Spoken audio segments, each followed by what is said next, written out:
Well, I just dropped him, but Oh, hopefully he's you just killed hopefully Brocc he's Jr. okay. Hopefully he's okay. Oh boy, here we go with these two again. Pixel Broccoli with Zach and Evan.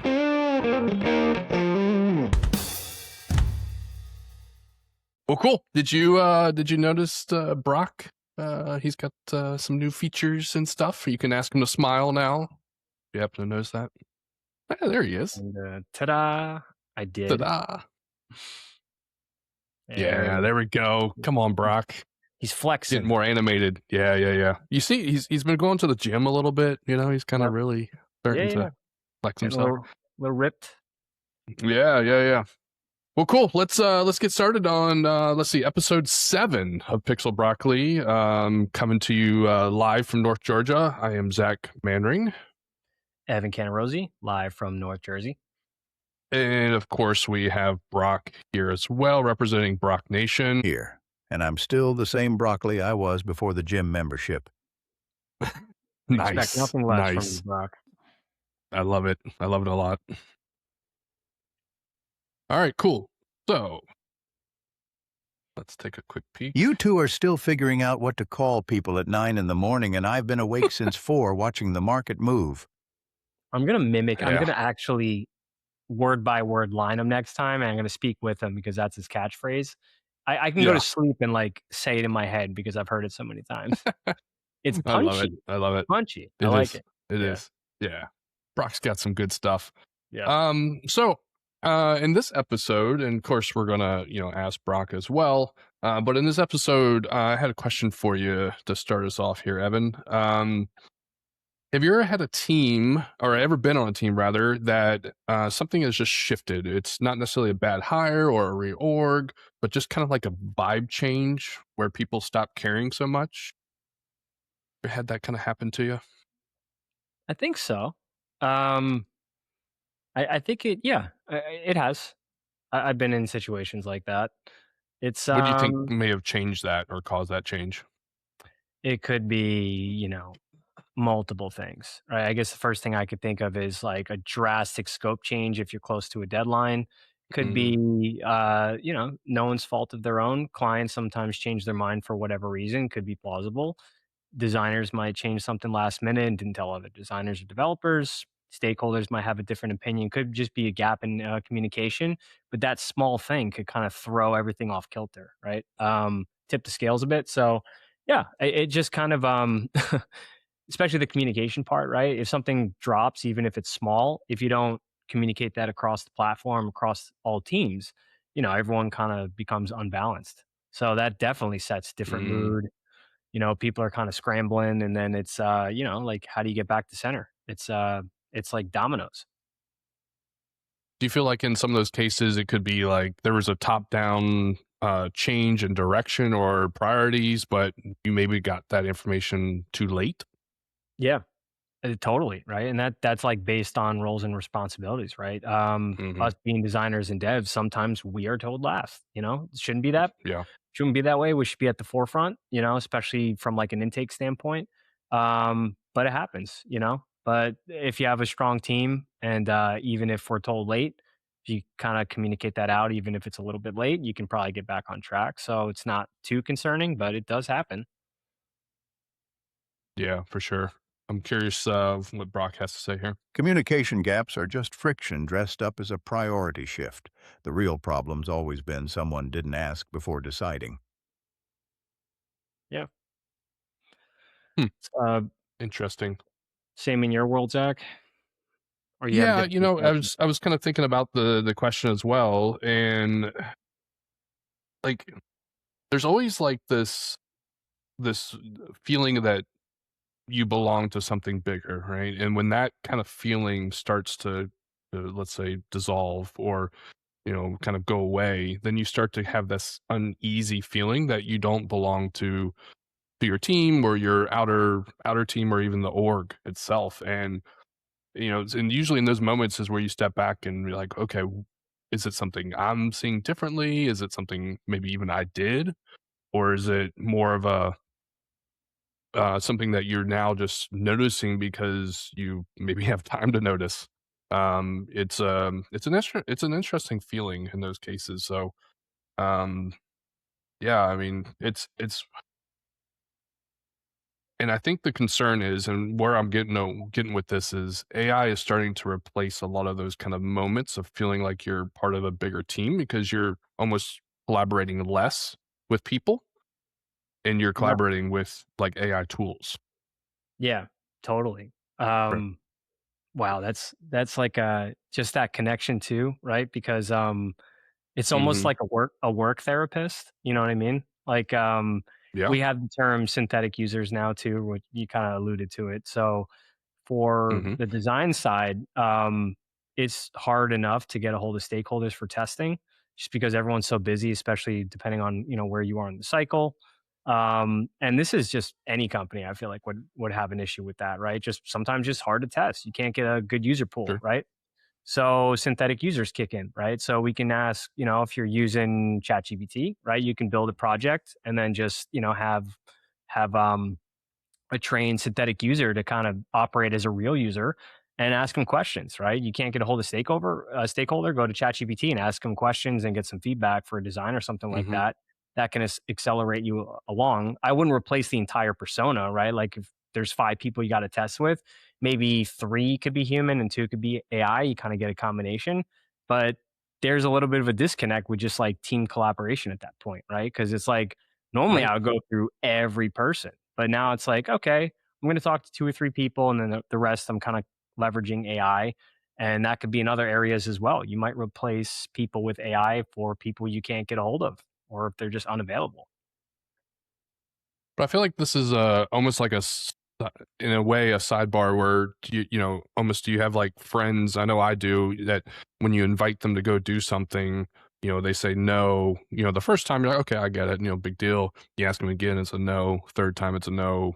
Then the time when you ask them to go do something together may start getting that time duration gets longer and longer and longer. And before you know it, you see a friend once a year or once every 2 years because every time it's like you're just too busy, Yeah. right? So Yeah. I'm wondering if that's in a similar way, what you're asking about with getting user testing. If we're just asking AI to be the user, are we getting farther and farther away from that human connection that we ultimately desire to make sure that we feel like we're part of a bigger team? Yeah. I mean, if it's holistic, yeah. Like if you replace every person in your group, I mean that's pretty isolated, right? Like you're just talking Hmm. AI at that point. I Yeah. mean, yeah, you're kind of in Yeah. an echo chamber at that point, right? Yeah. Yeah, definitely. So, Hmm. um, Throw it to but Brock here. see what he's got. You're replacing the friction that built the relationship, the back and forth, the no that eventually becomes a yes, the actual work of staying connected. Well, how Yeah, many friends does he have? You got a lot of friends, Brock? a great question. I'm a broccoli, Evan. My day-to-day is sitting in a crisper waiting to be roasted. Are we your friends? Me and Zach? Gave up on friendship. Brock, I guess we're not your friends then, huh? Let's see. There he is. Nope. Did he pop in? That's cold, man. That's cold. Yeah. You two built me to call you out, not to call you friends. Different job entirely. Yeah, there's that spiciness again, man. Ouch. Yeah. He's yeah. Well, I consider Brock a friend. I mean, he's kind of like a brainchild of both of us, right? To make him the way he is. So I would say he's a And we friend. and we got Brock Jr., right? Got Yeah, the there you go. my little guy, my little Brock Jr. that Zach gave, which we met first in person. Yes, was it? Well, I just dropped him, but Up. You just killed hopefully Brock he's Jr. okay. Hopefully he's okay. Uh, met met recently for the first time, and gave me a custom mini Brock, which is pretty cool. So he's like my ottoman now. I put him on my desk. I love it. I love it. Yeah, yeah. Yeah, I'm gonna have one up here too. I haven't put him up here yet. Actually, I think there's a white one up there that I need to replace with the green one. But no, it's cool, man. It's super cool to meet you, in person for the first time. I don't know if the folks listen to the podcast know that we've never actually met each other in person. So it was cool to see each other the last couple days. Yeah, man. Good hanging out. Brocc will have to join the next one virtually somehow. But Yeah, yeah, it was pretty funny that some of the folks that we met with also knew who Brocc was asking all about Brocc, and had some good ideas too to improve the podcast. So I always welcome those kind of things, and folks that subscribe to our YouTube or even Twitch or Instagram. We love all the feedback. So yeah, for sure. yeah, man. Cool. So I'm going to throw the question to Brocc as well. Just kind of curious of his thoughts on culture from the day to day. Let's see if he's got any thoughts as well. I've been contributing to team culture since day one. I reply in under a second. I never block a PR out of spite. And I've never once complained about the holiday party venue. Honestly, if the culture is suffering, I'd look at the humans. Yeah, so it's not I mean, Brock's fault that the culture is suffering. no, no, it's not. But he did. I would say, I would argue the one thing he said wrong there was under a second, which is close. Is it? Is it under a second now? His response Is time's getting pretty damn good now. He's getting But pretty is it under? fast. Is it under? Yeah, No, it's not under a second, I wouldn't yeah, say. But yeah, he's getting quick. He's getting quick. yeah, Yeah, yeah, Brocc is becoming a little bit faster in his responses for sure. yeah. But I did like what he said on team culture. So I'm curious, Brocc, like, what's your take on your combination of culture with AI and humans? Should it still be both, or is it better to have just humans? Culture lives in the friction, the code review where someone pushes back, the Slack thread that goes long, the person who says no and means it, and AI smooths all of that out. Slack thread. Interesting that he said Slack thread. If he is he Yeah, I don't meaning know like, where that came from. yeah, yeah. So he's got like the application Slack? Like, Brocc, Like, yeah, it's what capital S Slack. yeah, So so he's for the got folks that yeah, don't know, Slack is like a I don't know, like a messenger for like enterprise level teams. yeah, But for yeah, sure. let's ask him a little bit more about Slack. Yeah. Slack threads are where people actually disagree, where work gets real instead of just fast. It was Mm. a good one So too. so he's alluding to just chatting like on Teams or Slack or even Discord or any of those kind of things where that's where the real kind of disagreements are happening, and you're able to work through problems where again you're talking to another human on the other side of that chat, where instead of building out these these fake personas that are or synthetic personas, I guess is the new term, using AI, you don't know what you're going to get back from that. And you can't really challenge it or have disagreements with it, because in our last episode, we talked about how AI tends to always agree with you. Yeah. It's like it's just a continued conversation of the parity between the two, right? Like, if you're going to use Hmm. synthetic users or just, AI for any type of feedback like that, just pair it with a human's response too, so that at least you get a little bit of rebound where it's like, okay, I got this response from AI. It looks pretty good. It's, unbiased. I kind of told it to not just agree with me and it challenged me, which is great. But I'm going to compare it to Dave or Stella, right? Like, they gave me some Hmm. feedback similar to what the AI response was. So at least I can kind of compare the two. It's not just like I'm isolating myself to just the AI response. Then maybe it could work in parity, but to just go straight rogue 100% AI, yeah, I'd have a problem with that. Or do you feel like, and I just thought of this while you're talking about it, but do you feel like maybe the synthetic user testing is just like a good starting point to kind of like, let's say, just fix the low hanging fruit kind of stuff?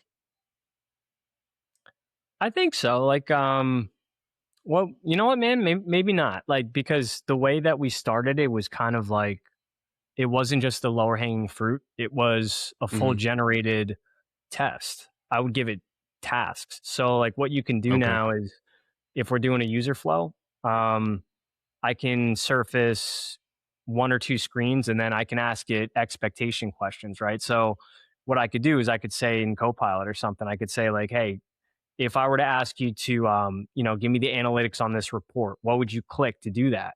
And it's based on the context of just the screens and like however I train the LLM, it's going to tell me, oh, based on this UI, I would click this button and then I would expect a new page to show up and see, 4 cards with metrics and like a certain view for analytics.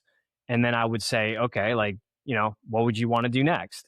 And then I would compare that to a human. So it is like a little bit bigger than lower hanging fruit. We do actually try to treat it like a human, but never ungated. Like we still make sure that we're always trying to test or stress test that with real people. So we're not just getting Mhm. the AI response. But that could be, that I don't know how reliable that is, right? Like it's nice to see some commonalities between the humans and the AI response, but where do you draw the line, right? It's like I still think they need to kind of work in tandem with each other. I wouldn't just separate the two and say like one is better than the other. But it could be different for you, like it could be like maybe that's where we disagree a bit. You're stress testing the AI against humans. That's the only way it works. But most teams skip the human part and call it done. So what would Brocc, what's your take on testing with synthetic users? Synthetic users never push back. They confirm what you built instead of asking if you built the right thing, which is the only question that matters. Interesting. Like the first part I disagreed with, but he ended it right because that's true, right? I mean, they never ask if you're building the right thing. Like they don't care about the problems. They're just, Right. Well, just like you were yeah, alluding to, it's like when I click this, I expect this. But is right, that right? right. Who kn- No, that's a hole. That's definitely a hole, right? And those are it's funny. Again, the irony, man, like AI pointing out its flaws. That's pretty spot on. Nice job, That's Brock. Good interesting. job. Yeah. Yeah, nice job. So kind of back to a little bit of the culture stuff. Yep. Like there's accountability with culture. Like, if something if a bad call is made, somebody usually will step up and say, "Oh, that was my call," or "I did that," or this, you can blame me. I thought this was the right direction. But how does, like, if you're depending on AI for culture, how does that work? How would that work? Or how do you see that work?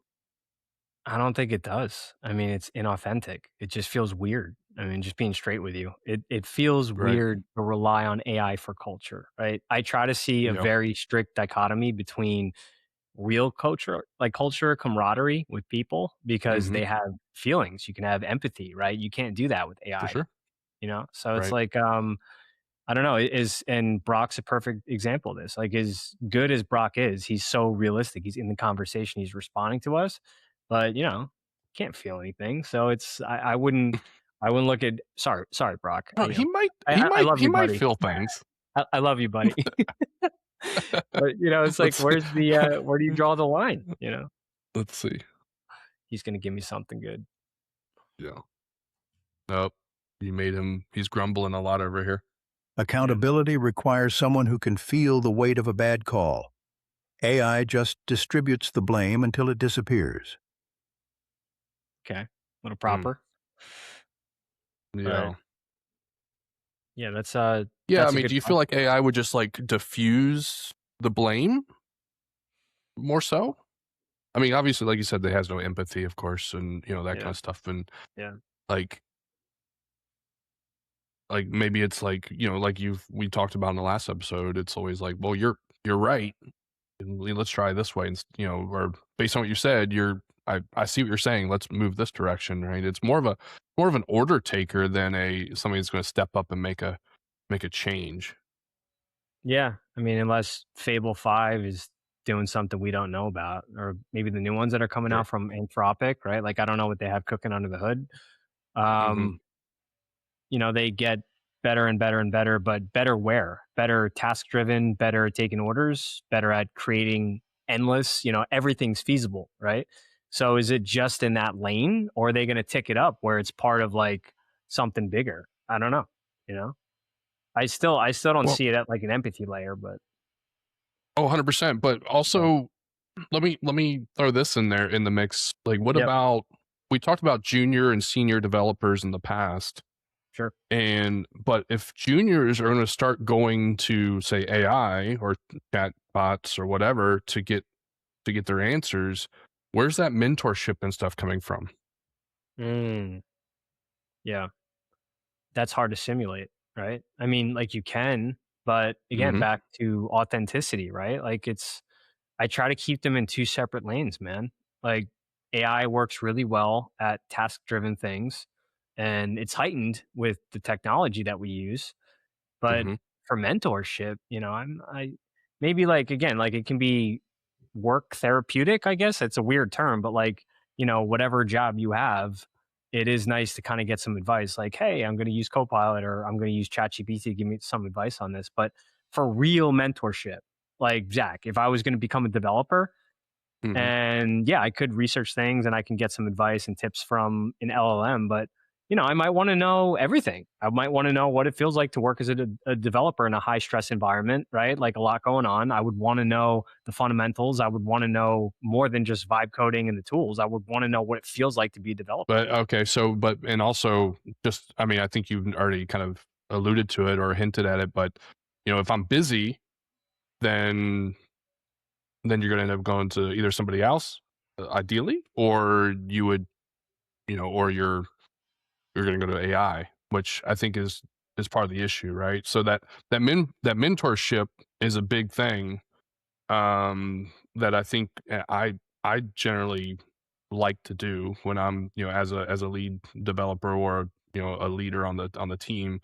Like I enjoy doing mentorship and helping people, get through problems and, all that kind of stuff. So I think that's a big deal to me where if they're no longer going to a senior developer or a lead on the project, they're now going to go to AI. Like, what is that slowly? Is that one of those slow dissolves of that culture? And is it unavailability or convenience? Is it Hmm.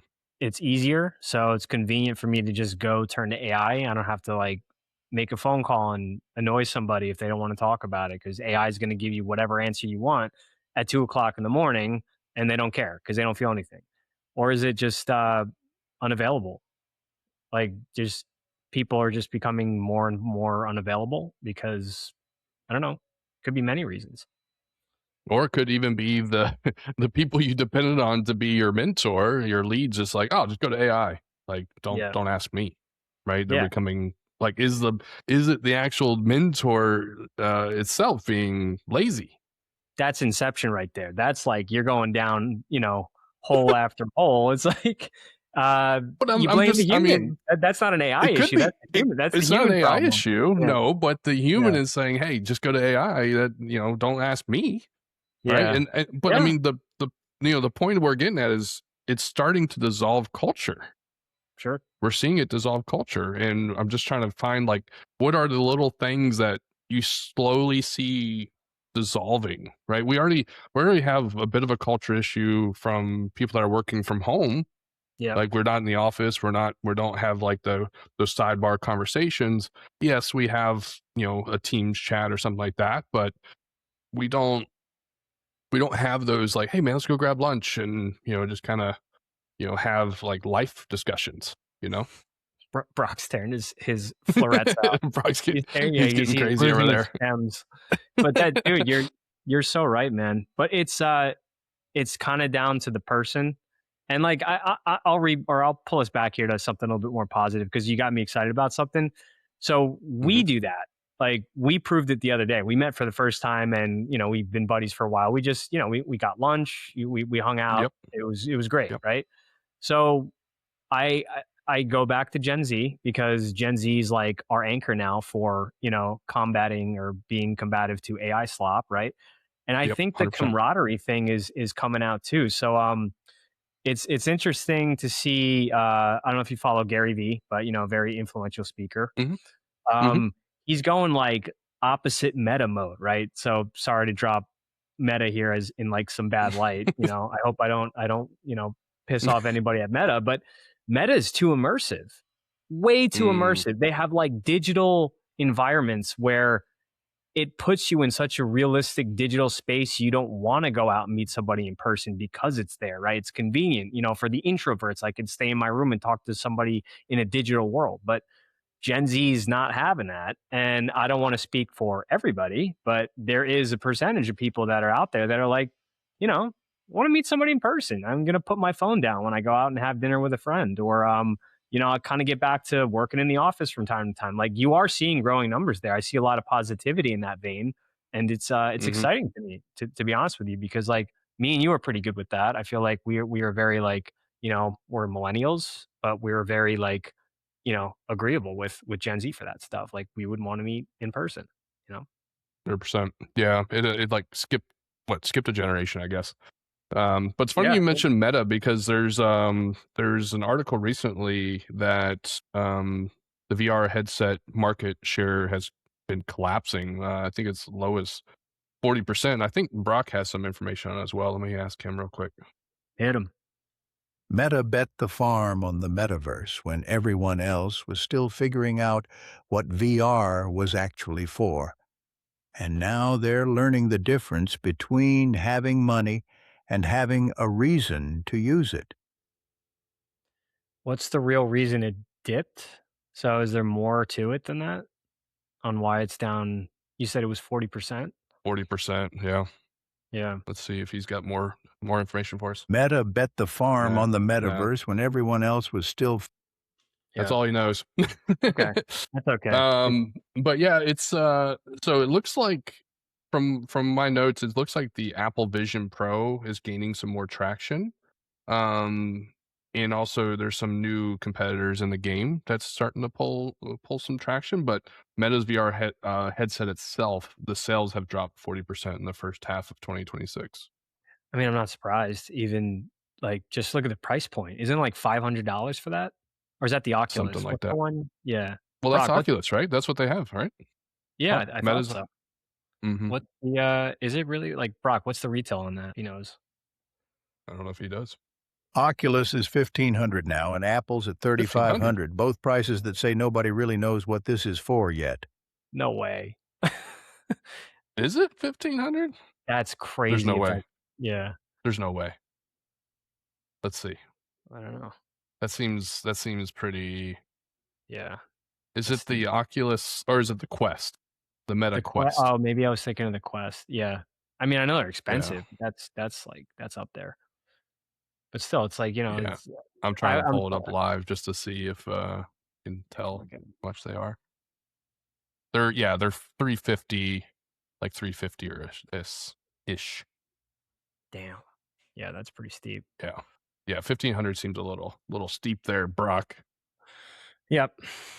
But this is Yes, talking to that's you is great. interesting. I am, speaking of, I know it's a little sidebar here, but speaking of the VR stuff, I've actually been kind of eyeing up the glasses. Not from Meta Meta, glasses? but yeah, I mean it's similar to the Meta glasses, but I'm actually kind of excited to see what the glasses do for Google. Like Google's got some new glasses coming out, Oh, and okay. I'm kind Yeah. of eyeing those up. Yeah, I don't know if they're Yeah. called the Pixel glasses or what, but I've been kind of curious to see how those go. And I mean, obviously, I wear glasses, so I need something that can do prescriptions. But I was after seeing some of the stuff it can do, I was like, it might be kind of cool. It might be another avenue to look at. I'm the wrong person to talk to about that. I haven't looked at any of that stuff. It's Yeah. very not my wheelhouse. I just never had an interest. But like, what are the features? Like what? I think I might have seen the interface, but what can you do with them? There's a few different ones. I think the lesser expensive ones, they have like video or and they have photo you can take with them. Of course, like they have like cameras on both sides. And then you could take phone calls. It's got like earbuds built into them. They're not earbuds. They actually shoot the sound into your ear canal from the frame of the glasses itself. Okay. And the more expensive ones are actually have on the glasses themselves, like the glass, they actually have like an image that they're projecting, if you will, or using LED to project like, okay, you're going to take a left up here, take a right up here, or you Yeah. can even Yeah. see notifications and stuff like that in the glasses themselves. Okay. So pretty. I mean, it's pretty advanced, right? So let me ask you Yeah. something. You think that's going to be part of culture eventually? You think that's gonna catch on? Like, I know the sales are down, but if it wasn't, people are gonna start I wearing glasses at work like that, you know? I think AI glasses are gonna be more acceptable by culture than wearing like a big old, head like a headset thing, like that's covering your whole eyes and everything. Yeah, Because which makes sense. glasses is more of an AR versus a VR, Mm, augmented reality, right? yeah, yeah. Fair point, fair point. So it's taking what you see in front of you and adding a little bit to it, where VR is like you're fully immersed. Yeah. Well, Like, I can Brocc see, like, doesn't. like, Apple's VR working potentially to replace, like, your, 49-inch display, that you have or dual monitor setup, and then you can just turn your head and, kind of work that way. Yeah. Potentially in the future, I could see that potentially working, but, Yeah, yeah. I don't see it Maybe. as walking around the streets of New York, let's say, wearing, big old Oculus Rifts or whatever, or Meta Quests. Right. I will say that that might be a little bit safer walking across the street with something like Meta glasses as opposed to people, like, looking down at their phone, you know what I mean? So, Oh, yeah. maybe there's Well, yeah, some benefits yeah, to that's that, yeah, true, that's true. yeah, because you I don't still know, are see they that. gonna doom scroll with their eyes Oh, I don't while know, they're yeah, walking? maybe, yeah, Yeah, yeah, I don't know how but that's gonna work, but, yeah, I wonder if Brock has any thoughts on that. AR glasses get adopted because they don't ask you to leave the world. VR Mm. headsets fail because they're asking you to abandon it, and most people aren't that lonely yet. I mean, it's a little there are, dark, yeah, but, yeah, I mean, there's some truth in that, right? Where, yeah, like we said, AR is you're still in the world around you, right, where yeah, VR is completely I mean, they have, like, you can see your hands and stuff, but, I mean, come on, man, you're not, yeah, you know you're completely in your own world with VR, yeah, and I don't think people are ready for that. I know there's some games and stuff that seem kinda cool in that yeah, world, but maybe that's another topic for another episode is get into AR and VR and what that could do, but yeah, 'cause definitely, I remember, and I'm sure you do, I remember growing up as a kid where it's like, don't get that close to screens, and like the yeah. TV screen or what have you, and it's like now it's like, "No, you can put it right in your eye." It's like, "Okay." Yeah, It's like, exactly. Is that a sales guy saying that, and he just doesn't care about the health ramifications, or is it yeah, actually just like, oh, it's just a myth? Either way, yeah, like uh, pediatricians, I think I might have heard it's like it still can cause a little bit of something going on with your brain. Might cause something if it's like. I think periodically it's fine, but if you put a screen in front of a toddler, like right up on his face every day for hours a day, it might do some damage. But yeah. I think it's safe if you wanna, like, I was thinking about this the other day. I see YouTube videos of, these parents putting their kids, like, in, like, laundry baskets, and then, Mm. like, a couple feet away from, like, a big TV screen, it's like a roller coaster, and they simulate it in the laundry Oh, basket okay, when they're that looks going, fun you know what that's I mean? fun. Like, Yeah, I think that's cute, that's playable, like, that's yeah, stuff I would do with my kid, but, for sure. yeah, Yeah, that sounds I mean, and of course, the resolution of the screens you see nowadays are a lot higher, so yeah, that obviously makes sense. yeah, that's a Um, factor. well, so, coming back to the culture thing yet again, which is these are great conversations nonetheless. So, like, these we're hearing a lot of layoffs, of course, across different organizations, and some of them have actually rehired back, which is kind of funny to Sure, see, like this ping pong or this pendulum, as we talked about in the past. sure. But do you feel like that is also poisoning trust? Like even for Mm, both sides, people that are keeping their job as well as people that are losing their job, like that's poisoning like the morale slash culture across even within your company or outside your company. If you're in that industry, I feel like it's really starting to get people on edge. yeah. What are your thoughts on that? I really liked what you said. I mean, I know it's negative, but you said poisoning trust. Mm-hmm. That's is very poetic to me, but I think seniors might bypass that a bit. Mm-hmm. I'm using myself as an example and just other people that I know that maybe it's like it's kind of an annoyance, but doesn't really bother them because we're considered. I'm not a pro, but we're a bit of a veteran in the system because we've been around for a Mm-hmm. while and we worked in the Mm-hmm. culture across many different areas. So it's like, okay, whatever, it happens. Layoffs happen even before AI was happening. You get let go, you might get hired back, but it's definitely happening more now. Juniors, though, I fear for juniors. It's Mm, hard enough, man, for them to pay their way through college and then get promised a job where, you got people like Sam Altman, saying, you're not going to have a job, right? So they're going through that mm, balance of they're paying their tuition, and then now they have to struggle to find a job that was promised to them and they're not delivering. And then on top of that, even if they get something, they have to have the fear of getting let go. So I think juniors, like I really empathize with juniors because they're like in the thick of it. I don't think we had it that bad. Um, like I paid my way through school and then I found a job mhm, as a designer. Honestly, they didn't care about my degree, but I felt pretty safe for a while. And then the only reason I was laid off from like my first job is because the company liquidated. So, for mm. me, it was just like, oh, I'll bounce back. I found another job and I was good. But juniors, I think now in 2026, they're dealing with a whole another animal. So I agree with you. I think the trust poisoning is it's making them feel unsafe, and it's how do you help them? Yeah, almost like the fact that they're gonna try to find, like, AI safe careers. Yeah, which I is like wonder if what I wonder if you Brock's gonna got be some thoughts on that. Yeah. Brock, you're gonna be plumbers? Juniors are picking safe careers now instead of chasing what matters. And that's the real brain drain, not the layoffs, the ones who never show up because they already decided the game's rigged. Yeah, yeah. Yeah, I agree with that. And I think that's to your point, right? They're like, I don't wanna get into it because I know it's volatile or it's poison.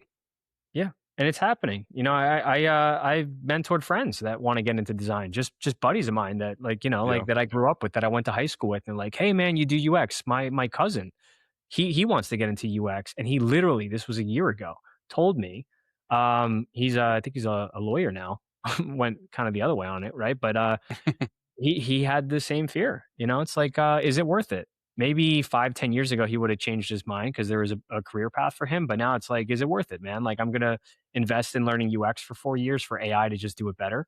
So again, it's like I hate to shoot down hope, but it's a real fear for people. Yeah, I was trying to think of, like, a more positive angle there, but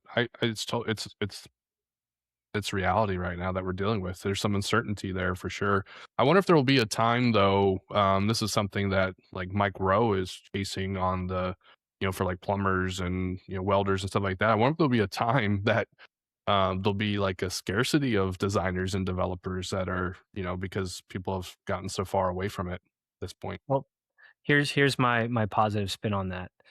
Is we might have said that 6 months ago, we might have said that a year ago, maybe even close to 2 years ago before AI really ramped up. We're still Hmm. here, right? I'm still seeing designers emerge through the noise, even if it's not at the junior level. So I'm confident that we're still going to be pushing through the career and just finding ways to work around it. And I think what we're doing is good because we're giving the community a space to talk about it, right?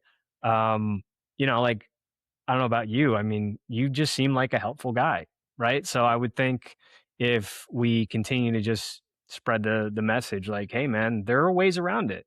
Talk to people like you, talk to people like me, talk to people that have been in the industry for a while that are optimistic, and you can help people find ways to figure out how to work in the AI era, right? And I'll give you a hint: it's not coming out with a perfect case study. Nobody cares about case studies, right? It's like how how do you operate, with tools like Replit, Figma, and what is your definition of vibe coding? Like what are the top frameworks out there? Do you know how to do basic coding? Do you have knowledge of user research? Like those things are still valuable, and people like you and me can help juniors kind of navigate through that. 100%. You're right. Juniors who learn craft instead of portfolios will be fine. But the ones betting on case studies and polish are already obsolete. Ooh, already obsolete. Oh That's a boy. that's a Oh boy. bold statement. So Is that back to your portfolio site that it we is, talked and it's about? it kinda downplays on all the people that are still making stuff in Dribble, Like, that's still, Yeah. like, the UI space for all these no Yeah. problem statement case study images of perfect UI. Yeah. So here's another kind of angle. Some teams are generally better with using AI. So like fewer meetings, less busy work, more time to actually do creative work. So is there like a version of this that actually improves culture? Like if it was done in a right way, do you see a way that AI could actually improve culture? Mm, give me the good questions here, man. The tough ones. Um, I think if you still treat it at the assistant layer, I think you can, you know? I think it can open the doors for creativity if you treat it as your mundane task generator. So that gives you Hmm. more kind of like what we were talking about last time about boredom, right? I think the hardest Yeah. part is pre AI era. You just had to do everything and you had very, very little time. You hear it from leaders all the time. They Yeah. have to do these tasks that take way too much time and they have little time for critical thinking or creative thinking, I should say. So if you continue the route, and it's not anything new, right? Using AI to do the basic mundane tasks so you can open the door for creativity. I think that's a positive light on AI. So For that's sure. that's just, Hmm. just reiterating the reason AI came about in the first place. That's what it said. It did the opposite later on, but the original intent is, Hmm. if you read through the communities, is it's supposed to do the tasks so you can do the fun stuff. Now it's doing the fun stuff, so we have to do the tasks, right? So like try to flip It it. completely switched on us. It was a bait and Yeah, switch. yeah, Um, yeah, and I think you're totally right. And I think we hinted at it earlier.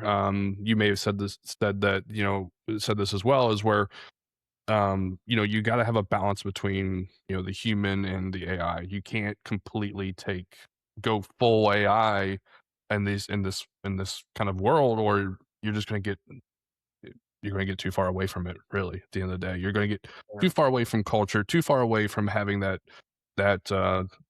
disagreements, that are those healthy disagreements with your teammates, and also getting different perspectives on the task at hand.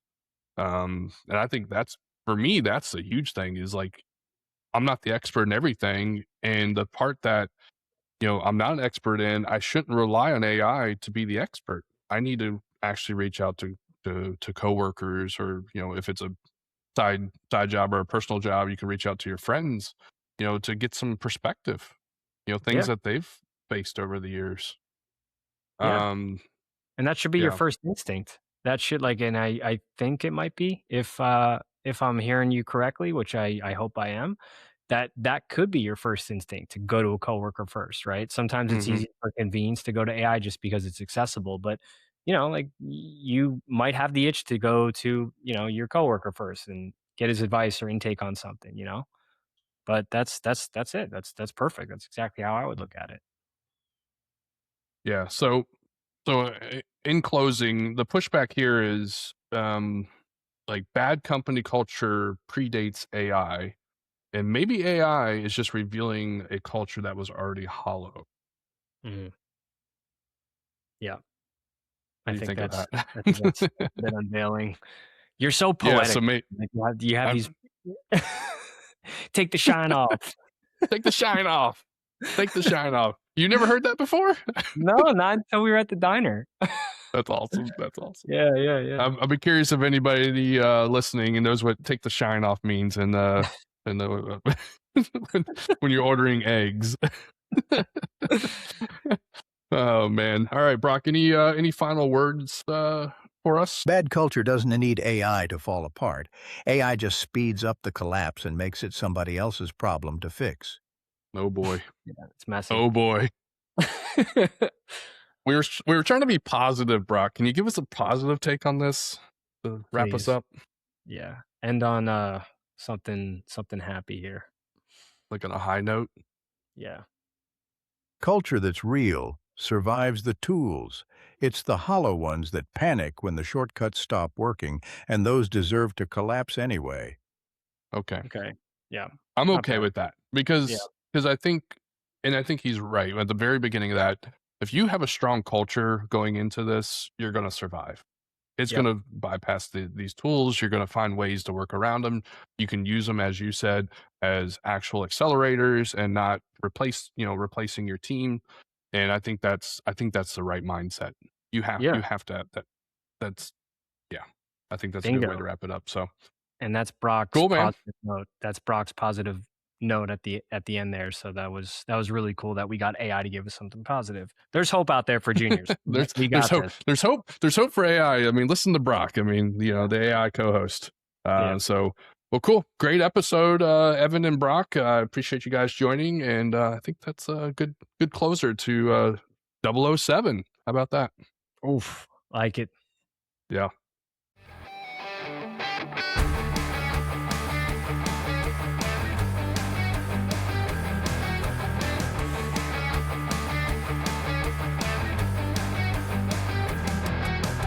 All right, guys, that's it for today's episode of Pixel Broccoli. Leave a comment and tell us what you want to hear for future episodes. Or don't. We don't care. See you next time.